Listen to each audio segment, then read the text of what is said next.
ಓಂ ನಮ ಶಿವಾಯ ಅನ್ನತಕ್ಕಂಥವ ನಾಮಸ್ಮರಣೆ ಮಾಡೇ ತನ್ನ ಪಾತಕವನ್ನು ಕಳ್ಕೊಂಡ ಸಿದ್ಧಾರೂಢ ಅವರ ಚರಿತ್ರೆಯೊಳಗೆ ಕೇಳಿರಿ ನೀವು.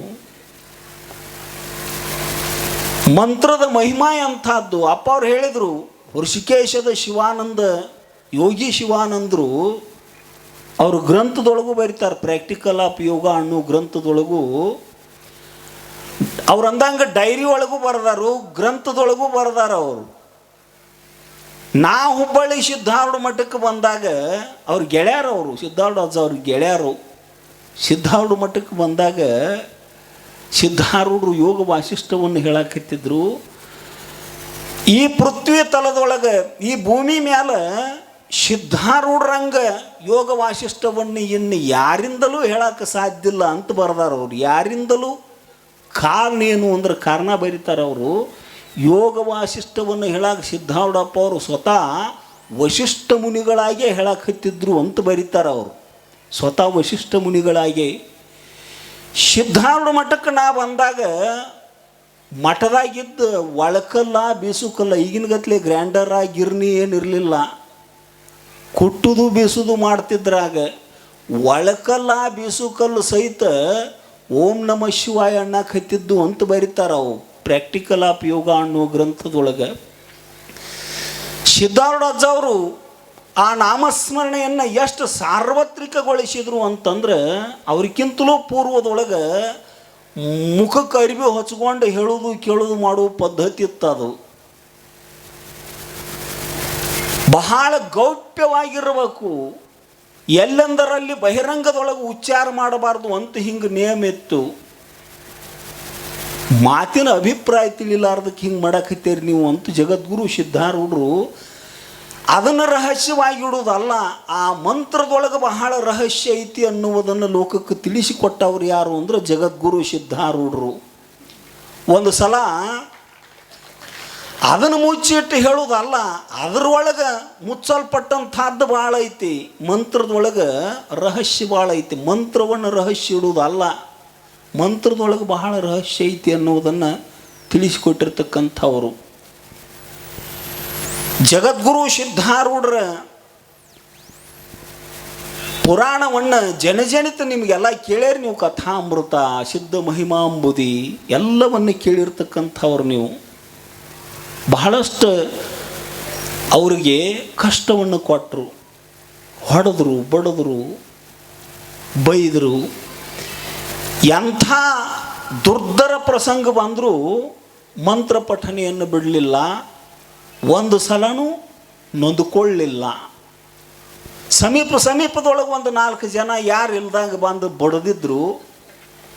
ಮತ್ತೆ ಬಂದು ಅಡ್ಡಾಡ್ಕೋತ ಬಂದು ಸಿದ್ಧಾರೂಢ ಮಠದ ಸಮೀಪಕ್ಕೆ ಕುಂತಿದ್ರು. ಅವರು 2ನೇ ಸಲ ಬಂದಾಗ ಏನು ನಡೆದಿತ್ತು ಅಂದರೆ ಕೈಲಾಸ ಮಂಟಪದೊಳಗೆ ವೈಭವದ ಪೂಜಾ ನಡೆದಿತ್ತು. ಕಿರೀಟ, ಮಡಿ, ಪಟ್ಟೆ ಪೀತಾಂಬರ, ಛತ್ರ ಚಾಮರಗಳನ್ನು ತಗೊಂಡು ಭಕ್ತರೆಲ್ಲ ಮನದುಂಬಿ ಕುಣದಾಡಿ ಅವರ ಸ್ತುತಿ ಮಾಡ್ತಾ ನಾಮಸ್ಮರಣೆ ಮಾಡ್ತಾ ವೈಭವದ ಪೂಜೆ ಮಾಡಕತ್ತಿದ್ರು. ಇವ್ರು ಬಡ್ದು ಹೋದವ್ರು 4 ಮಂದಿ ನೋಡಪ್ಪ, ಮನೆ ಉಳಿಸಾಡಿ ಬಡದಿವು, ಎಷ್ಟು ಡಿಮಾಕ್ ಮಾಡಕತ್ಯಾನು, ಏನು ಬಂಗಾರದ ಕಿರೀಟ, ಏನು ಮಡಿ, ಎಷ್ಟು ಮಾತಾಡಕತ್ತಿದ್ರು. ಸಿದ್ಧಾರೂಢ ಅವ್ರ ಹಂತ್ಯಾಕಿದ್ದ ಕಬೀರ ಓಡೋಡಿ ಈ ಕಡೆ ಅವರ ಶೇರ ಮಂದಿರ ಕಡೆ ಹೊಂಟಿದ್ರು. ಏ ಕಬೀರ ಬಾಯಿಲೆ ಅಂತ ಕರೆದ್ರು 4 ಮಂದಿ. ಬಾಣಿ ತಡ್ರಿ ಅಂತ ಓಡಿ ಹೋಗಿ ಸಿದ್ಧಾರೂಢಪ್ಪ ಅವರ ಪಾದುಕೆಗಳನ್ನು, ಪಾದರಕ್ಷೆಗಳನ್ನು ತಗೊಂಡು ಬಂದ. ಯಾಕ್ರಪ್ಪ ಯಾಕೆ ಕರೆದ್ರಿ? ಏನು ನಿಮ್ಮ ಅಪ್ಪಂದು ವೈಭವ, ಮೊನ್ನೆ ನಿಮ್ಮ ಅಪ್ಪನ ಸಾಕಬೇಕನ್ನುವಂಗೆ ಹೊಡೆದದಿವು. ಆಗ ಸುಮ್ಮನೆ ಇದ್ದ ಕಾಪಿ ಬಿದ್ದಂಗೆ ಬಿದ್ದಿದ್ದ, ಬಡಿಸ್ಕೊಂಡು ಇವತ್ತು ಎಷ್ಟು ಪಟ್ಟೆ ಪೀತಾಂಬರ ಇಟ್ಕೊಂಡು ಬಂಗಾರ ಕಿರೀಟ ಇಟ್ಕೊಂಡು ಎಷ್ಟು ಡಿಮಾಕ್ ಮಾಡಕತ್ತಾನಲ್ಲ. ಏನು ನಿಮ್ಮ ಅಪ್ಪನ ತಾಕತ್, ಏನಾಯ್ತು ನಿಮ್ಮ ಅಪ್ಪನ ಹಂತ್ಯಾಕೆ, ಅವನ ಶಕ್ತಿ ಏನು, ಅವನ ಸಾಮರ್ಥ್ಯ ಏನು, ಯಾಕೆ ಎಷ್ಟು ಮಂದಿ ಎಲ್ಲ ದುಂಬಾಲು ಬಿದ್ದು ಓಡಾಡಕತ್ತೀರಿ, ಅವನು ವೈಭವ ಮಾಡಕತ್ತೀರಿ ಅಂತ ಕೇಳಿದರು. ಕಬೀರ, ನಮ್ಮ ಅಪ್ಪನ ತಾಕತ್ತು ಗುರ್ತಾಗ್ಬೇಕಣಪ್ಪ ನಿಮಗೆ ಅಂದ.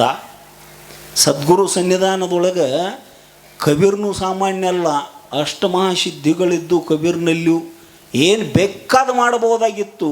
ಗುರುವಿನ ಸನ್ನಿಧೊಳಗೆ ಸ್ವನಿರ್ಣಯ ತಗೊಳಕ್ಕೆ ಸತ್ಶಿಷ್ಯನಿಗೆ ಅಧಿಕಾರ ಇಲ್ಲ.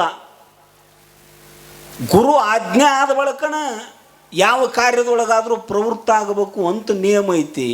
ಏನೂ ಮಾಡಲಿಲ್ಲ. ನಮ್ಮ ಅಪ್ಪನ ತಾಕತ್ತು ಗುರ್ತಾಗಬೇಕಾಗೈತೆ ನಿಮಗೆ ಅಂತ ಕೇಳಿದ ಕಬೀರ. ಏನಪ್ಪ ನಿಮ್ಮ ಅಪ್ಪನ ತಾಕತ್ತೇನು, ನಿಮ್ಮ ಅಪ್ಪನ ಶಕ್ತಿ ಏನು ಅಂದಾಗ ಓಡೋಡಿ ತಗೊಂಡು ಬಂದ ಸಿದ್ಧಾರೂಢಪ್ಪ ಅವ್ರ ಪಾದರಕ್ಷೆಗಳನ್ನು ಅವ್ರ ಕಿವಿಗೆ ಹೆಚ್ಚಿದ.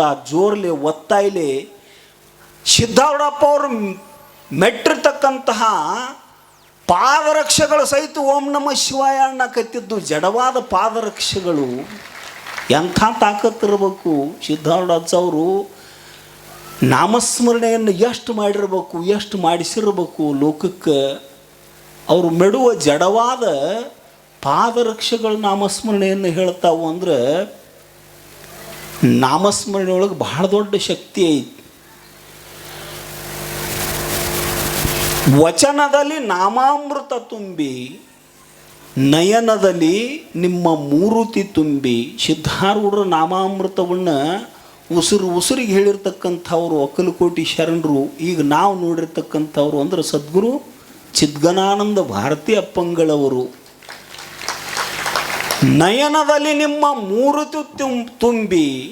ಕಣ್ಣೊಳಗೆ ಏನು ನೋಡ್ಬೇಕು ನಾವು ಅಂದ್ರೆ ಸಿದ್ಧಾರೂಢಪ್ಪನ ನೋಡಬೇಕು. ಹಂಗೆ ಸಿದ್ಧಾರೂಢರನ್ನು ಕಣ್ಣು ತುಂಬ ತುಂಬಿಕೊಂಡಿರ್ತಕ್ಕಂಥ ಮಹಾನುಭಾವರು ಯಾರು ಅಂದ್ರೆ ಮಿಸ್ರಿಕೋಟಿ ಕಾಳಪ್ಪನವರು. ಮೂರ್ತಿ ಕೆತ್ತಬೇಕಾದ್ರೆ ಕಣ್ಣು ಪಿಳಕಿಸ್ಲಾರ್ದ ಒಂದು ತಾಸು ತನಕ ಕಣ್ಣರಳಿಸಿ ಸಿದ್ಧಾರೂಢಾಜನ ನೋಡ್ಕೋತ ಕುಂತು ಬಿಡ್ದದ್ದು ಪುಣ್ಯಾತ್ಮ. ಕಣ್ಣು ತುಂಬ ಮೂರ್ತಿ ತುಂಬಿಕೊಂಡು ಹೋಗಿ ಸಿದ್ಧಾರೂಢಾಜ ಅವ್ರ ಮೂರ್ತಿ ಕೆತ್ತಿದ್ದ.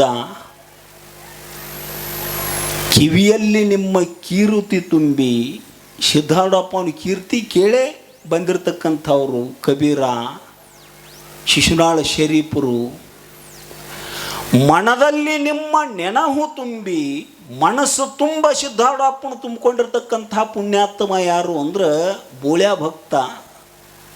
ಶಿವರಾತ್ರಿ ಪ್ರಸಂಗದೊಳಗೆ ಯಾರೂ ಅಲ್ಲಂತ ದೂರ ಸರಿದಾಗ ಅಂಥ ಜ್ವರ ತಗೊಂಡ್ರೆ ನಾ ಹೆಂಗೆ ಬದುಕ್ತನು ಅಂತ ದೂರ ಸರಿದಾಗ ಯಪ್ಪ ಕೊಡೋದನ್ನು ನನಗೆ ಕೊಡು ಅಂತ ಒತ್ತಾಯಲೇ ಕೇಳಿಸಿಕೊಂಡು ಬೋಳ್ಯಾ ಭಕ್ತ. ಗುರ್ತೈತಿ ನಿಮಗೆಲ್ಲ ಮೈಸೂರು ಭಾಗದ ಸಾಧು ದ್ರವ್ಯ ತಂದಿದ್ದ ಕಳ್ರು ಕಿತ್ತುಕೊಂಡು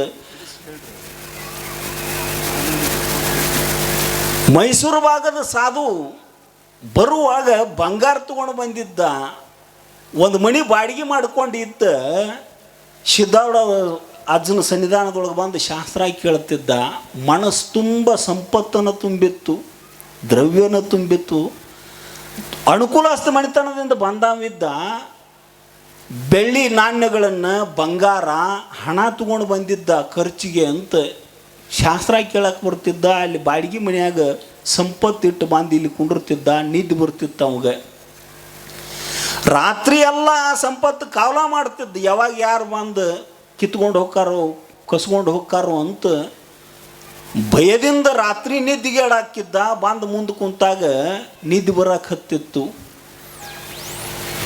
ಶಾಸ್ತ್ರ ತಿಳಿವಾಲ್ತಿ ಯಾಕನ್ನೋದು ಸಿದ್ಧಾರೂಢ ಅವ್ರಿಗೆ ಗುರುತು. ಸರ್ವಜ್ಞ ಮೂರ್ತಿ ಸಿದ್ಧಾರೂಢರು. ಒಂದು ದಿವಸ ಕಳ್ರು ಬಂದು ರಾತ್ರಿ ಅವನ ಕಂಬಕ್ಕೆ ಕಟ್ಟಿ ಬಾಯಾಗ ಅರ್ಬಿ ತುಂಬಿ ಅವನು ಬೆಳ್ಳಿ ಬಂಗಾರ ಎಲ್ಲನೂ ಕಿತ್ಕೊಂಡು ಹೋಗಿಬಿಟ್ರು.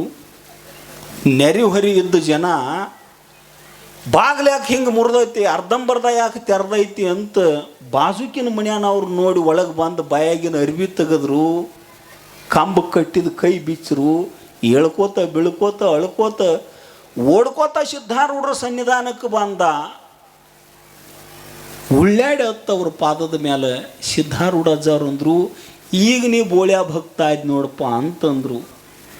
ಇಲ್ಲಿ ತನಕ ನಿನಗೆ ಉಪಾಧಿ ಇತ್ತು, ಈಗ ಎಲ್ಲನೂ ಕಳ್ಕೊಂಡು ಖಾಲಿ ಆದಿ, ಈಗ ಬೋಳ್ಯಾ ಭಕ್ತ ಆದಿ ಅಂತ ಅಂದಿನಿಂದ ಅತ್ಯಂತ ಜಾಗರೂಕನಾಗಿ ಶಾಸ್ತ್ರ ಕೇಳಕ್ಕಿದ್ದ. ಅವ ಶಿವರಾತ್ರಿ ಪ್ರಸಂಗದೊಳಗೆ ಸಿದ್ಧಾರೂಢಾಜವ್ರ ಚಳಿ ಜ್ವರ ತಗೊಂಡಿದ್ದ. ಸಿದ್ಧಾರೂಢಾಜವರು ತಾಸಿಗೊಮ್ಮೆ ಗಳಿಗೊಮ್ಮೆ ಬಂದು ಅವನ ಯೋಗಕ್ಷೇಮ ಸಮಾಚಾರ ವಿಚಾರ ಮಾಡ್ತಿದ್ರು. ಭಯಂಕರವಾದ ಚಳಿ ಜ್ವರ ಅವು. ಬಂದ ಭಕ್ತರಿಗೆ ನಮ್ಮ ಅಪ್ಪ ಸ್ವಸ್ತಿದ್ದ ದರ್ಶನ ಆಶೀರ್ವಾದ ಕೊಡಲಿ ಅಂತ ತಗೊಂಡಿದ್ದ ಬೋಳ್ಯಾ ಭಕ್ತ.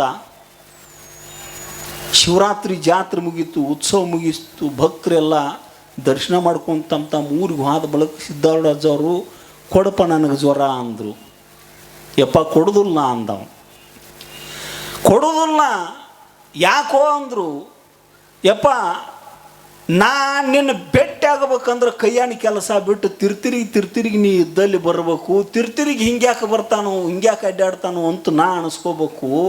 ಈ ಜ್ವರ ನನ್ನ ಮೇಯೊಳಗಿದ್ದು ಅಂದ್ರೆ ತಾಸಿಗೊಮ್ಮೆ ಗಳಿಗೊಮ್ಮೆ ಯಪ್ಪ ನೀನ ಬಂದು ನನಗೆ ದರ್ಶನ ಕೊಡ್ತಿ. ಇಂಥ ಭಾಗ್ಯ ಯಾರಿಗೆ ಸಿಗ್ತೈತಿ? ಬೋಳ್ಯಾ ಭಕ್ತ ಅಂತಾನು. ಇರ್ಲಿ, ನನಗೆ ಈ ಜ್ವರನ ನನಗೆ ಆನಂದವನ್ನು ಉಂಟು ಮಾಡೈತಿ, ಹೆಜ್ಜೆಗೆ ನಿನ್ನ ದರ್ಶನ ಮಾಡೋಕೆ ಹೆಚ್ಚೈತಿ, ಇರಲಿ ಅಂತಂದಾಗ ಸಿದ್ಧಾರೂಢಜ್ಜವರು ಅದರ ಅವಧಿ ಮುಗಿದೈತಿ ಬಿಟ್ಟು ಹಾಕು ಅಂತ ಅವನ ಮೇಲೆ ಹೊಚ್ಚಿದ ಆ ಹೊದಿಕೆ ತೆಗೆದೋಗಿದ್ರು. ಹೊದಿಕೆ ನಡಗಾಕತ್ತಿತ್ತು, ಚಳಿ ಜ್ವರದಿಂದ ಹೊದಿಕೆ ನಡಗಾಕತ್ತಿದ್ದು. ಬೋಳ್ಯಾ ಭಕ್ತ ಸ್ವಸ್ಥಾಗಿದ್ದ. ಅದು ಕೆಲವು ಕ್ಷಣ ನಡಿಗೆ ಗಪ್ಪಾತು. ಅದರ ಅವಧಿ ಮುಗಿದೈತಿ, ಚಿಂತೆ ಮಾಡಬೇಡ, ಇನ್ನೇನು ನನಗೆ ಬರೋದಿಲ್ಲ ಅದು ಅಂತ ಅಭಯವನ್ನಿತ್ತರು ಸಿದ್ಧಾರೂಢಜ್ಜವರು. ಸಿದ್ಧಾರೂಢಜ್ಜವರು ಶರೀರದೊಳಗಿದ್ದ ಆ ಚಳಿ ಜ್ವರವನ್ನು ತಗೊಂಡು ಬೋಳ್ಯಾ ಭಕ್ತ ಎಂಥ ಸಾಮರ್ಥ್ಯ ಪಡೆದಿದ್ದ ಅಂದ್ರೆ ಅಹರ್ನಿಶ ಹಗಲು ರಾತ್ರಿ ಸಿದ್ಧಾರೂಢರ ನಾಮಸ್ಮರಣೆಯನ್ನು ಮಾಡ್ತಿದ್ದ, ಅವ್ರದ ಚಿಂತನೆಯನ್ನು ಮಾಡ್ತಿದ್ದ. ಒಂದು ದಿವಸ ರಾತ್ರಿ 2 ಗಂಟೆಗೆ ಸಿದ್ಧಾರೂಢಜ್ಜವ್ರು ಬಂದು ಹೇಳೋ ಭಕ್ತ ಅಂತ ಎಬಿಸಿದಂಗಾತು. ಸಿದ್ಧಾರೂಢಜ್ಜವರು ನಮಸ್ಕಾರ ಮಾಡಿದ, ಮುಂದೆ ಹೊಂಟರು. ಅವ್ರು ಬೆನ್ನು ಹತ್ತಿ ಹೊಂಟ ಅಡವಿ ಹಾದಿ ಹಿಡಿದು ಹೋಗಿ ಹಾಳು ಬಾವಿ ಒಳಗೆ ಸಿದ್ಧಾರೂಢಜ್ಜವ್ರು ಹಾರಿದಂಗಾತ. ಅವಾಗ ನಮ್ಮಪ್ಪ ಈ ಕಂದಕದೊಳಗೆ ಬಿದ್ದ ಅಂತ ವಿಚಾರ ಮಾಡಲಿಲ್ಲ, ಹಣಿಕೆ ಹಾಕೋತ ನೋಡ್ಕೋತ ನಿಂದಿರಲಿಲ್ಲ. ನಮ್ಮಂಗೆ ನಾವಾದ್ರೆ ಏನಾಯ್ತು ಏನಿಲ್ಲ, ಹಗ್ಗ ತರಲೇನ ಸರ್ಪನಿ ಬಿಡ್ಲೇನ ಅನ್ಕೋತ್ಕೊಂಡಿರ್ತೀವಿ ನಾವು. ನಮ್ಮಪ್ಪ ಹಾರಿದ ಅಂತ ತಿಳ್ಕೊಂಡು ತನ್ನ ದೇಹದ ಕಡೆ ಕಲ್ಪನಾ ಇಲ್ದಂಗೆ ಹಾಳು ಬಾವಿ ಒಳಗೆ ಹಾರಿದ. ನೀರಿಲ್ಲದ್ರೊಳಗೆ ಸಿದ್ಧಾರೂಢಜ್ಜವರು ಬಂದಂಗೆ ಮುಂದಾದಂಗೆ ಆ ಬಾವ್ಯಾಗ ಹಾರಿ ಬಿದ್ದಂಗೆ ಅನಿಸಿತ್ತು ಅವಾಗ. ಆದ್ರೆ ಅಲ್ಲಿ ಹೋಗಿ ಕೈಯ ಕಾಲ ಎಲ್ಲ ರಕ್ತ ಸಿಕ್ತಾದು, ಕಚ್ಚಾದು, ಗಾಯ ಅದು. ನಾಮಸ್ಮರಣೆ ಒಳಗೆ ಮೈ ಮರೆತ ಬೋಳ್ಯಾ ಭಕ್ತಗೆ ದೇಹದ ಕಡೆ ಪರಿಯೋ ಬರಲಿಲ್ಲ. ಯಪ್ಪ ಎಲ್ಲದಿ ಅಂತ ಆ ಕಡೆ ನೋಡಕ್ಕೆ ಇದ್ದ. ಜಗ್ಗಂತ ಪ್ರಕಾಶ, ದೇದೀಪ್ಯಮಾನವಾದ ಪ್ರಕಾಶ, ಕೋಟಿ ಸೂರ್ಯರ ಪ್ರಭೆ ಅಂತಾರೆ ಅದಕ್ಕೆ. ಈ ಸಾಮಾನ್ಯ ಚರ್ಮ ಚಕ್ಷುವಿನಿಂದ ನೋಡಾಕ ಅಸದಳವಾಗಲ್ಪಟ್ಟಂತಹ ಪ್ರಕಾಶ ಅದು. ಆ ಪ್ರಕಾಶದ ಮಧ್ಯದೊಳಗೆ ಸದ್ಗುರು ಮೂರ್ತಿ ಸಿದ್ಧಾರೂಢಜ್ಜವರು ಮನಸ್ಸು ತುಂಬ ತುಂಬಿಕೊಂಡಿರ್ತಕ್ಕಂತಹ ಮನದಲ್ಲಿ ನಿಮ್ಮ ನೆನಹು ತುಂಬಿ ಸಿದ್ಧಾರೂಢಜ್ಜನ ಮನಸ್ಸು ತುಂಬ ತುಂಬಿಕೊಂಡಿರ್ತಕ್ಕಂಥ ಬೋಳ್ಯಾ ಭಕ್ತಗೆ ಬಹಿ ಸಾಕ್ಷಾತ್ಕಾರ ರೂಪ ಸಮಾಧಿ ಸಿದ್ಧಿಸ್ತು. ಹೊರಗೆ ಸದ್ಗುರು ಮೂರ್ತಿ ಪ್ರಾಕಟ್ಯ ಆತು. ಒಂದು ಗಳಿಗೆ ಪರ್ಯಂತರ ಪರಮಾನಂದ ಬರುಬರುತ್ತ ಆ ಪ್ರಕಾಶ ಕ್ಷೀಣಾಗಿ ಸದ್ಗುರು ಮೂರ್ತಿ ಮಾಯ ಆಯಿತು.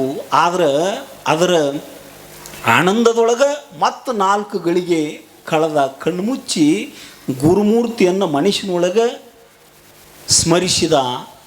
ಮನಸ್ಸು ತುಂಬ ತುಂಬಿಕೊಂಡ ಆ ಮೂರ್ತಿಯನ್ನು ನಸಿಕಿನ 5 ಗಂಟೆಗೆ ಸ್ವತಃ ಸಿದ್ಧಾರೂಢಜ್ಜವ್ರು ಬೋಳ್ಯಾ ಭಕ್ತನ ಹುಡ್ಕೊಂಡು ಆ ಹಾಳು ಬಾವಿ ದಂಡಿಗೆ ಬಂದಾರ. ಎಲ್ಲೆದೆಯೋ ಭಕ್ತ ಎಲ್ಲೆದೆಯೋ ಅಂತ. ಆಗ ಬಹಿರ್ ಪ್ರಜ್ಞಾ ಬಂತು ಬೋಳ್ಯಾ ಭಕ್ತಗೆ. ಯಪ್ಪ ಇಲ್ಲೇ ಅದ ನೀ ಅಂದಾಗ ಹಾಳು ಬಾವಿ ಅದು. ನಂದಿಕೋಲದಷ್ಟು ಆಳವಾದ ಹಾಳು ಬಾವಿ ಅದು. ಯವ್ವ ನೀವು ತೊಟ್ಟಲ್ದಾಗ ಮಕ್ಕಳನ್ನ ಹಾಕಿರ್ತಿರ್ಲೆ, ಹೆಂಗೆ ತಕ್ಕೋತೀರಿ? ತೊಟ್ಟಲ್ದಾಗ ಮಕ್ಕಳನ್ನ ಹಾಕಿರ್ತಿರ್ಲ, ಎಷ್ಟು ಅಕ್ಕರೆಯಿಂದ ಎಷ್ಟು ಕಾಳಜಿಯಿಂದ ನೀವು ಮಕ್ಕಳನ್ನ ತಕ್ಕೋತೀರಿ. ಹಂಗೆ ವಿರಾಟ ರೂಪವನ್ನು ಧಾರಣ ಮಾಡಿರ್ತಕ್ಕಂಥ ಸಿದ್ಧಾರೂಢಜ್ಜವರು ಬಾವಿ ಮ್ಯಾಲ ನಿಂತು ತಮ್ಮ ಹಸ್ತಗಳನ್ನು ಚಾಚಿದ್ರು ಬಾವಿ ಆಳಕ್ಕೆ. ಒಂದು ನಂದಿಕೋಲ್ದೊಟ್ಟು ಆಳಿತ್ತದ ಬಾವಿ. ತೊಟ್ಟಲ್ದಾಗಿನ ಕೂಸಿನ ತಕ್ಕೊಂಡಂಗೆ ಆ ಬೋಳ್ಯಾ ಭಕ್ತನ ಮ್ಯಾಲ ಎತ್ಕೊಂಡು ಬಂದರು. ಸದ್ಗುರು ಸಿದ್ಧಾರೂಢರು ಎತ್ಕೊಂಡ ಆ ಬೋಳ್ಯಾ ಭಕ್ತನನ್ನು ಬಿಗಿದಪ್ಪಿ ಆಲಿಂಗನವನ್ನು ಮಾಡಿದರು. ಅವರೊಳಗೆ ಐಕ್ಯವಾದ ಅಭೇದದ ಆನಂದವನ್ನು ಅನುಭವಿಸುವಂಥವನಾದ ಬೋಳ್ಯಾ ಭಕ್ತ ಸಿದ್ಧಾರೂಢರಲ್ಲಿ ಮಾತಿನೊಳಗೆ ತುಂಬಿಕೊಂಡವ್ರದಾರು, ಕಣ್ಣಿನೊಳಗೆ ತುಂಬಿಕೊಂಡವ್ರದಾರು, ಮನುಷ್ಯನೊಳಗೆ ತುಂಬಿಕೊಂಡವ್ರದಾರು, ಕಿವಿಯೊಳಗೆ ತುಂಬಿಕೊಂಡವ್ರದಾರು. ನಿಮ್ಮ ಚರಣ ಕಮಲದೊಳಗೆ ಆಣು ತುಂಬಿ ಐರಣಿಯ ಮುಪ್ಪಿನಾರ್ಯರು ಸದ್ಗುರು ಸಿದ್ಧಾರೂಢರ ಪಾದಾಶಂಗೆ ಅವರು ಚಮ್ಮಾವಿಗೆ ಸೇವೆಯನ್ನು ಮಾಡಿದಂಗೆ ಇನ್ನು ಯಾರೂ ಮಾಡಲಿಲ್ಲ. ಬರೇ ಅವರು ತೊಡ್ತಕ್ಕಂತಹ ಆವಿಗೆಗಳನ್ನು, ಚರ್ಮದ ಚಪ್ಪಲಿಗಳನ್ನು ಒರೆಸಿರ್ತಕ್ಕಂತಹ ಸೇವೆಯನ್ನು ಮಾಡುವಂಥವರಾದರು. ಕೂಡಲ ಸಂಗಮ ದೇವ ನಿಮ್ಮ ಚರಣ ಕಮಲದೊಳಗೆ ಆಣು ತುಂಬಿ, ಎದರೊಳಗೆ ಏನು ತುಂಬಬೇಕು ಅನ್ನೋದು ಗುರುತಿರ್ಬೇಕು. ನಮಗೆ ಬ್ಯಾಸರಾಗಿರ್ಬೇಕು. ಒಂದು ಚುಟ್ಕ ಹೇಳೇನ್ರಿ ನೀವು. ಒಂದು ಊರಾಗ ಪುರಾಣ ಹೇಳಾಕತ್ತಿದ್ನ, ಪ್ರವಚನ ಹೇಳಾಕತ್ತಿದ್ನಿ, ಲಿಂಗದ ಬದ್ದಲು ಮಾತಾಡಕತ್ತಿದ್ನಿ. ಲಿಂಗ ಮಧ್ಯ ಜಗತ್ ಸರ್ವಂ ಸರ್ವಂ ಲಿಂಗಮಯಂ ಜಗತ್ ಲಿಂಗ ಬಾಹ್ಯಾತ್ ಪರಾಂ ನಾಸ್ತಿ ತಸ್ಮಾದ್ ಲಿಂಗಮಹಂ ಸದಾ ಅಂತ ಶಿವಯೋಗಿ ಶಿವಾಚಾರ್ಯರ ಸಿದ್ಧಾಂತ ಶಿಖಾಮಣಿಯ ಉಕ್ತಿಯನ್ನು ಹೇಳಕತ್ತಿದ್ನಿ. ಒಂದು ತಾಸು ಪ್ರವಚನ ಮಾಡಿದ್ನಿ. ಮುಂದೆ ಕೂತು ಒಬ್ಬ ಮುದುಕಿ ತಾನು ಗುಂಡ್ಗಡಿಗೆ ತೊಗೊಂಡು ತಿರ್ತಿರಿಗೆ ನಮಸ್ಕಾರ ಮಾಡ್ಕೊಳಕತ್ತಿದ್ಲಾಕಿ. ಗುಂಡ್ಗಡಿಗೆ ಅಂದ್ರೆ ಗುರ್ತಾಕತ್ತಿರಲ್ಲ, ಲಿಂಗ ಹಾಕು ಕರಡಿಗೆ. ಗುಂಡ್ಗಡಿಗೆ ತೊಗೊಂಡು ತಿರ್ತಿರಿಗೆ ನಮಸ್ಕಾರ ಮಾಡ್ಕೊಳಕತ್ತಿದ್ಲು. ಇಂಥ ಭಕ್ತರ ಮುಂದೆ ಮಾತಾಡಕತ್ತೀನಿ ಅಂದರು ನಂದು ಜನ್ಮ ಕಲ್ಯಾಣ ಆಡ್ತಾಳ ಅಂತ ಆನಂದ ಒಳಗೆ ನನಗೆ ತಾಸು ಮಾತಾಡಿ ಆದ ಒಳಗೆ ಮುದ್ಕೊಂಡು ಅಂತ ಯಾಕೆ ವಾದ್ನಿ. ಎಂಥ ಭಕ್ತಿವಂತಳು ನೀವು, ಎಂಥ ಭಕ್ತರು ನೀವು, ಎಂಥ ಶಿವಭಕ್ತರು ಅಣ್ಣ ಮುದುಕವ್ಗಣ ಯಾಕೆ ಹೋತಮ್ಮ ಅಂದ್ಲಕ್ಕಿ. ಅಲ್ಲ, ನಾ ಲಿಂಗದ ಬದ್ದಲು ಮಾತಾಡಕೈತ್ರ ಗುಂಡ್ಗಡಿಗೆ ತೊಗೊಂಡು ತಿರ್ತಿರಿಗೆ ನಮಸ್ಕಾರ ಮಾಡ್ಕೊಳಕತ್ತೀರಿ. ಎಂಥ ಶ್ರದ್ಧಾ, ಎಂಥ ಭಕ್ತಿ ನಿಮ್ಮದು. ಯಾವ ಲಿಂಗ ಅಂದ್ಲಕ್ಕಿ.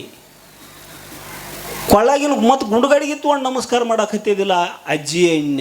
ಆಕೆ ಅಂದ್ಲು ದೌಳವಣ ಅದ್ರಾಗ ನಾಶಿ ತುಂಬ್ಕೊಂಡು ಬಂದಣ್ಣ, ಶೇದಂಗ ಆತಿಲೋ ಗಳಿಗೊಮ್ಮೆ ತೊಗೊಂಡು ಮೂಗಿಗೆ ಹಚ್ಕೊಳಕತ್ತೆ ಇನ್ನ.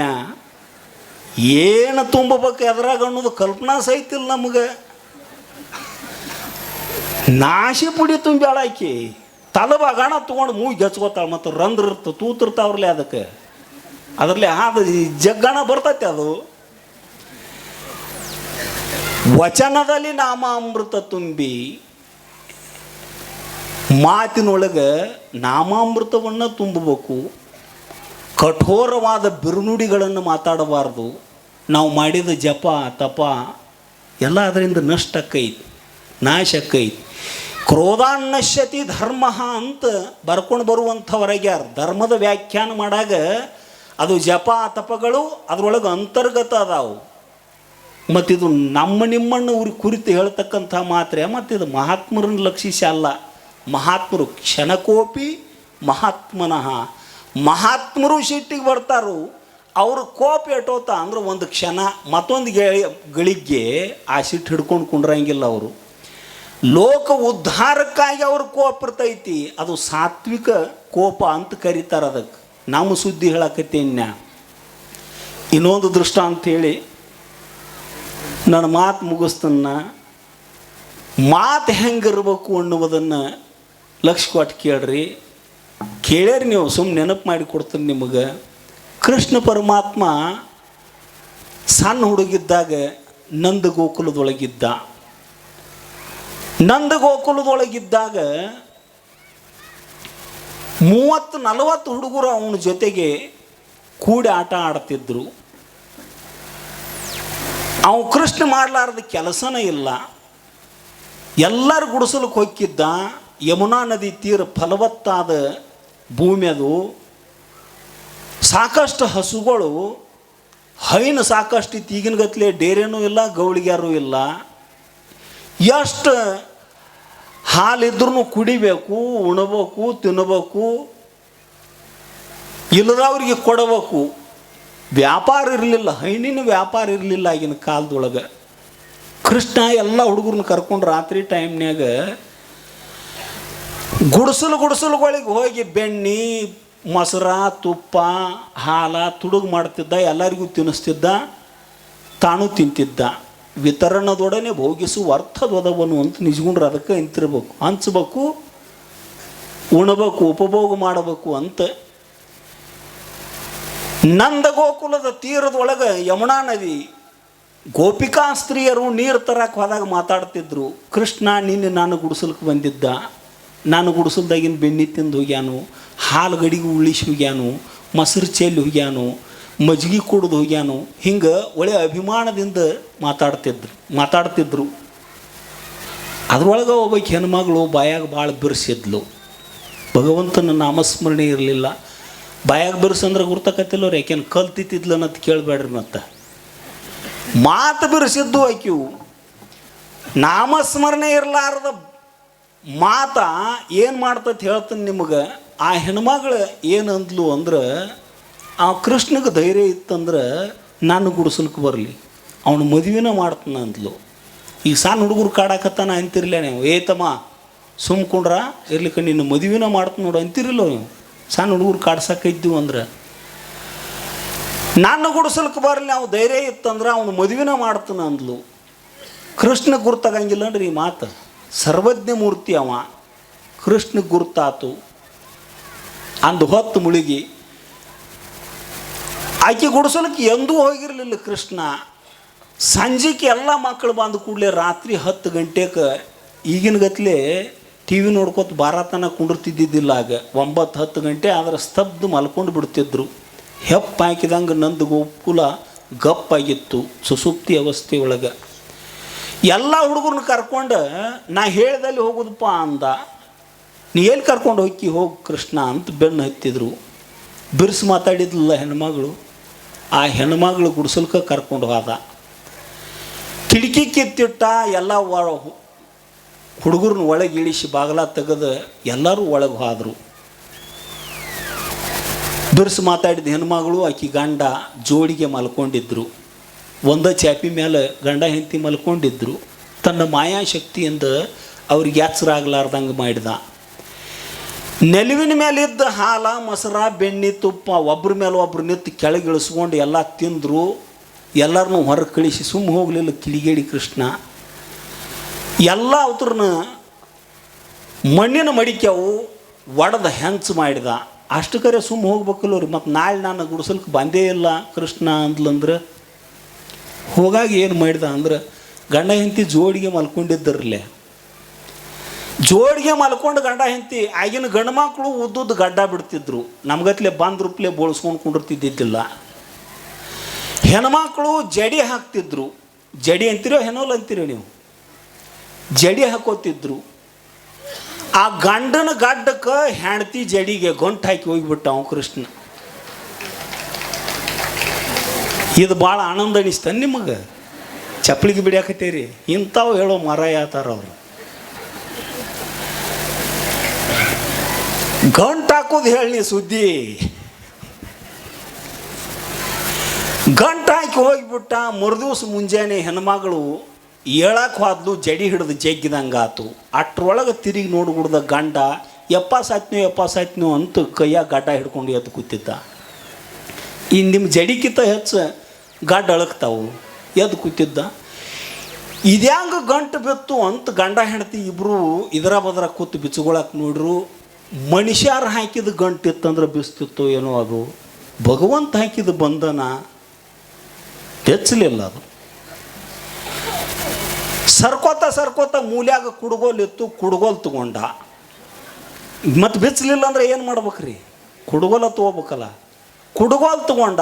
ಆ ಹೆಣ್ಮಗಳಂದ್ಲು, ನಿನ್ನ ಗಡ್ಡನ ಕೊಯ್ಕೋರಾಣಿ, ನಾನು ಜಡಿ ಮುಕ್ ಮಾಡಬೇಡ. ನಾ ಮುತ್ತೈದು ಹೆಣ್ಮಗಳು ಜಡಿ ಮುಕ್ ಆಗಬಾರ್ದು. ನಾನು ಹುಟ್ಟಿಡ್ದು ದೊಡ್ಡವಾಯ್ತು, ನಾನು ಗಡ್ಡಕ್ಕೆ ಕೈ ಹಚ್ಕೊಂಡಿಲ್ಲ ಅಂದವ. ಜಗಳಾಡಿ ಏನು ನಿರ್ಣಯ ಮಾಡಿರು ಅಂದ್ರೆ, ಗಂಟಿನ ಮೇಲೆ ಕೊಯ್ದು ನಿರ್ಣಯ ಆಯ್ತು. ಗಂಟಿನ ಮೇಲೆ ಕೊಯ್ಯಾಕೆ ನೋಡಿದ, ಕೊಯ್ಲಿಲ್ಲದು. ಭಾಳ ಬಿಗಿಯಾಗಿ ಬಿದ್ದ ಬಂಧನ ಅದು. ಕೊಯ್ಯಂಗಿಲ್ಲ, ತೊಯ್ಯಂಗಿಲ್ಲ ಮತ್ತು ಸುಡಂಗಿಲ್ಲ. ಈಗ ಒಂದು ಗಟ್ಟಂಗಿ ಒಂದು ಲಿಂಬಿಕಾಯಿಗೆ ಗಟ್ಟಂಗಿ ದಾರ ಸುತ್ತು ಒಗೆದು ಬಿಟ್ರು ಅಂದ್ರೆ ಅದನ್ನು ಎಡಗೈಲೆ ತಗೊಂಡು ಒಂದು ತೆಕ್ಕಿ ಒಡಗಟ್ಟಿಗೆ ತೊಗೊಂಡು ಹೋಗ್ಕಿರಿ ನೀವು ಸುಡಾಕ. ಒಂದು ತೆಕ್ಕಿ ಒಡಗಟ್ಟಿಗೆ ಆದರೂ ಸುಡಂಗಿಲ್ಲ ಅದು. ನೀವೇನತ್ತೀರಿ, ಎಷ್ಟು ಬಿರ್ಸ್ಲೆ ಮಾಡಿಸ್ಯಾರಪ್ಪ ನಮಗೆ ಅತ್ತೀರಿ ನೀವು. ಯಾಕೆ ಸುಡಂಗಿಲ್ಲ? ಅದು ಎಲ್ಲಿ ಗಾಳಿ ಪ್ರವೇಶ ಆಗಂಗಿಲ್ಲ ಅಲ್ಲಿ ಬೆಂಕಿ ಹತ್ತಂಗಿಲ್ಲ. ವೈಜ್ಞಾನಿಕವಾದ ನಿಯಮ. ಬೆಂಕಿ ಉರಿಬೇಕಂದ್ರೂ ಅಲ್ಲಿ ಆಮ್ಲಜನಕ ಬೇಕು. ಬಿಗಿಯಾಗಿ ಸುತ್ತಿದ ದಾರಿ ಇರುವ ಕಾರಣಕ್ಕೆ ಗಾಳಿ ಪ್ರವೇಶ ಆಗಂಗಿಲ್ಲ, ಅದಕ್ಕೆ ಬೆಂಕಿ ಹತ್ತಂಗಿಲ್ಲ. ಕೈ ತೊಳ್ಕೊಂಡು ಬೆನ್ನು ಹತ್ತಾರಪ್ಪ ನಮ್ಗೆ ಮಾತಾಡ್ಕೋತ ಕುಂಡಿರ್ತೀವಿ ನಾವು. ಹಿಂಗೆ ಬಿಗಿಯಾದ ಬಿಗದ ಬಂಧನ ಅದು ಕೊಯ್ಲಿಲ್ಲ. ಅದು ಕೊಯ್ಯಂಗಿಲ್ಲ, ತೊಯ್ಯಂಗಿಲ್ಲ, ಸುಡಂಗಿಲ್ಲ. ಹೆಣ್ಮಗಳಿಗೆ ಕಲ್ಪನಾಕ್ ಬತ್ತು, ನೆಲುವಿನ ಕಡೆ ಲಕ್ಷ್ಯ ಹೋತು. ನಿನ್ನೆ ಬಿರ್ಸು ಮಾತಾಡಿದ್ನ್ಯ, ಕೃಷ್ಣಗೆ ಭಾಳ ಬಿರ್ಸು ಮಾತಾಡಿದ್ನಿ, ಅವಂದ ಇದು ಕೆಲಸ ಅಂತ ಬಿಡ್ರಿ, ಕೊಯ್ಯಂಗಿಲ್ಲದು ಬಿಡ್ರಿ ಅದನ್ನು ಅಂತ ಕೊಡುಗೋಲು ತೆಗೆದು ಹೋಗೋದು. ಮತ್ತು ಏನು ಮಾಡೋದು? ನಂದು ಮಹಾರಾಜರ ಮನೆಗೆ ಹೋಗು ನಡ್ರಿ. ಹೆಣ್ಮಗಳು ಬಾಗಲ ತೆಗೆದು ಮುಂದಾದ್ಲು. ಮತ್ತು ಹೆಣ್ಮಗಳು ಮುಂದೆ, ಗಂಡ ಹಿಂದೆ ಒಂದೊಂದು ಹೆಜ್ಜೆ ಹೋಗ್ಬೇಕ್ರಲ್ಲ. ಕೈಯಾಗ ಗಾಡ್ಡ ಹಿಡ್ಕೊಂಡು ಬೆನ್ನು ಹೈತದು. ರೈಲ್ವೆ ಹಳಿ ಜೋಡಿಸಿದಂಗೆ, ಡೆಬ್ಬಿ ಜೋಡಿಸಿದಂಗೆ ಹೆಜ್ಜೆ ಕಡಿಮೆ ಆದ್ರೆ ಗಾಡ್ಡ ಅಳಗ್ತಾವು. ನೀವು ನಗೋದಲ್ಲ, ಇಡೀ ನಂದು ಗೋಕುಲ್ನ ನೋಡಿ ನಗ್ತವ್ರನ್ನ. ಸದ್ಗುರುವಿಂದು ಪರಮಾತ್ಮಂದು ನಮ್ಮ ಅಭಿಮಾನ ಕಳಿದು ಅಷ್ಟೇ ಕೆಲಸ ಐತಿ. ಮುಕ್ತಿ ರೋಗ ಐತೆ ಅದು. ಅಭಿಮಾನ ಸೋಡ, ಮುಕ್ತಿ ರೋಕಡ. ನಮ್ಮ ಅಹಂಕಾರ ನಿರಸನ ಮಾಡೋದು ಅಷ್ಟೇ ಕೆಲಸ. ಸದ್ಗುರುವೆಂದು ಸ್ವರೂಪ ತಂದು ಕೊಡೋದಿಲ್ಲ. ಸಾರೇ ಚೆಲ್ಲದ ಮುಕುತಿ. ಪರಿಪೂರ್ಣವಾಗಿ ಪರಬ್ರಹ್ಮ ವಸ್ತು ಎಲ್ಲ ಕಡೆಗೂ ಐತಿ. ಸಿದ್ಧಾರೂಢರು ಹುಬ್ಬಳ್ಳಿಯಾಗ ಅಷ್ಟ ಅದಾರು ಅಂತ ತಿಳ್ಕೊಂಡು ಅವರು 4ನೇ ಭಕ್ತರು. ಎಲ್ಲೆಲ್ಲಿ ಮೂರ್ತಿ ಅದಾವ ಅಲ್ಲೆಲ್ಲಿ ಸಿದ್ಧಾರೂಢರು ಅದಾರ ಅಂತ ತಿಳ್ಕೊಂಡು ಅವರು 8ನೇ ಭಕ್ತರು. ಸಿದ್ಧಾರೂಢರು ಎಲ್ಲ ಕಡೆಗೂ ಅದಾರು ಅಂತ ತಿಳ್ಕೊಂಡು ಅವರು 12ನೇ ಭಕ್ತರು. ಸಿದ್ಧಾರೂಢ ಅಜ್ಜ ನನ್ನ ಒಳಗೂ ಅದಾನು ಅಂತ ಯಾವ ತಿಳ್ಕೊಂಡ ನಾವು ಪರಿಪೂರ್ಣ ಭಕ್ತ ನೋಡ್ರಿ. ಎಲ್ಲ ಕಡೆಗೂ ಇದ್ದ ಸಿದ್ಧಾರೂಢ ನನ್ನ ಒಳಗೂ ಅದಾನು. ತದೇ ಜತಿ ತನ್ನೈ ಜತಿ ತದ್ದೂರೇ ತದ್ವಂತಿಕೆ ತದಂತರಶ್ಯ ಸರ್ವಶ್ಯ ತದು ಸರ್ವಶಾಶ್ಯ ಬಾಹ್ಯತಃ ಅಂತ ಉಪನಿಷತ್ತುಕಾರರು ಪರಿಪೂರ್ಣವಾಗಿ ತುಂಬಿಕೊಂಡಿರ್ತಕ್ಕಂಥ ಪರವಸ್ತು ಅದು. ಸಿದ್ಧಾರೂಢರು ಅಂತ ವ್ಯವಹಾರಕ್ಕೆ ಅನುಕೂಲ ಆಗುವ ಹೆಸರ ನಾಮರೂಪಗಳನ್ನು ಮಾಡ್ಕೊಳಕ್ಕೆ ನಮ್ಮಂಥ ಅಜ್ಞಾನಿಗಳನ್ನ ಉದ್ಧಾರ ಮಾಡೋಕೆ ಬಂದಿರತಕ್ಕಂಥ ಪರಬ್ರಹ್ಮ ಸ್ವರೂಪ ಅದು. ಯಾವಾಗ ನಂದ ಗೋಕುಲದ ಜನ ಎಲ್ಲ ನೋಡಿ ನಕ್ಕರೋ, ಮುಖ ತೆಳಗೆ ಮಾಡ್ಕೊಂಡು ನಂದು ಮಹಾರಾಜನ ಮನೆಗೆ ಹೋಗಿ ಮಹಾರಾಜನ ಕರೆದ್ರು. ದಿನ 4 ಕಾಗಳಿ ತರ್ತಿದ್ದೀವ. ಏನು ಮಾಡಿದ್ದು ನಮ್ಮ ಕೃಷ್ಣ ಅನ್ಕೋತ ಬಂದ್ರು ಮಹಾರಾಜರು. ಏನಿಲ್ಲ ಕರೀರಿ ಹೊರಗೆ ಅಂದ ಕೂಡಲೇ ಕೃಷ್ಣ ಬಾಯಿಲಿ ಹೊರಗೆ ಅಂತ ಕರೆದ್ರು. ಓಡಿ ಬಂದ ಕೃಷ್ಣ ಅಪ್ಪನ ಕೈ ಹಿಡ್ಕೊಂಡು ನಿತ್ತ. ನಂದು ಮಹಾರಾಜರ ಕೈ ಹಿಡ್ಕೊಂಡು, ಏನೂ ಗುರ್ತಿಲ್ಲ ಹುಡುಗ, ಹಸಿ ಹುಣ್ಣಿಗೆ ಹಾಕಿ ಕಟ್ರೆ ಮಾಯಬೇಕು ಅಂಥ ಸಂಭಾಯಿತು ಹುಡುಗಪ್ಪ ಅನ್ನಂಗೆ ಅಪ್ಪನ ಕೈ ಹಿಡ್ಕೊಂಡು ನಿತ್ತೀವು. ಇವ್ರ ನ್ಯಾಯ ಏನು ಹೇಳ್ತಾರೇನೋ ಅಂತ ನಂದ ಮಹಾರಾಜ ಏನು ಹೇಳಲಿಲ್ಲ. ಇವರು ಒಂದೂ ಅನ್ಲಿಲ್ಲ, 2 ಅನ್ಲಿಲ್ಲ. ಗಂಡನ ಕರ್ಕೊಂಡು ಆ ಹೆಣ್ಮಗಳು ನಾ ಬಿರ್ಸು ಮಾತಾಡಿದ ತಪ್ಪಾತಪ್ಪ ಅಂತ ಉದ್ದಕ್ಕೆ ಸಾಷ್ಟಾಂಗ ನಮಸ್ಕಾರ ಹಾಕಿದ್ರು ಗಂಡ ಹೆಂಡತಿ. ಓಡಿ ಬಂದ ಕೃಷ್ಣ ಬಿಚ್ಚಲಿಲ್ಲ. ಯಾವಾಗ ಶರಣಾಗತ ಆದರೂ ಆಗ ತನ್ನಷ್ಟಕ್ಕೆ ತಾನ ಗಂಟು ಬಿಚ್ಚಿ ಬಿಟ್ಟಿತ್ತದು. ಜಿಹ್ವಾಗ್ರೇ ಬಂಧನಂ ಪ್ರಾಪ್ತಿ. ನಮ್ಮ ಮಾತ ವಚನ ಬಂಧನವನ್ನು ಉಂಟು ಮಾಡುವಂಥದ್ದಕ್ಕೈತಿ. ಅದ ನಾಮಸ್ಮರಣೆ ಮಾಡೋಕ್ಕೈತ್ರಿ ಅಂದ್ರೆ ಅದುವೇ ನಮ್ಮನ್ನು ಮುಕ್ತರನ್ನಾಗಿ ಮಾಡುವಂಥದ್ದಕ್ಕೈತಿ ಅಂತ ಹೇಳ್ತಾ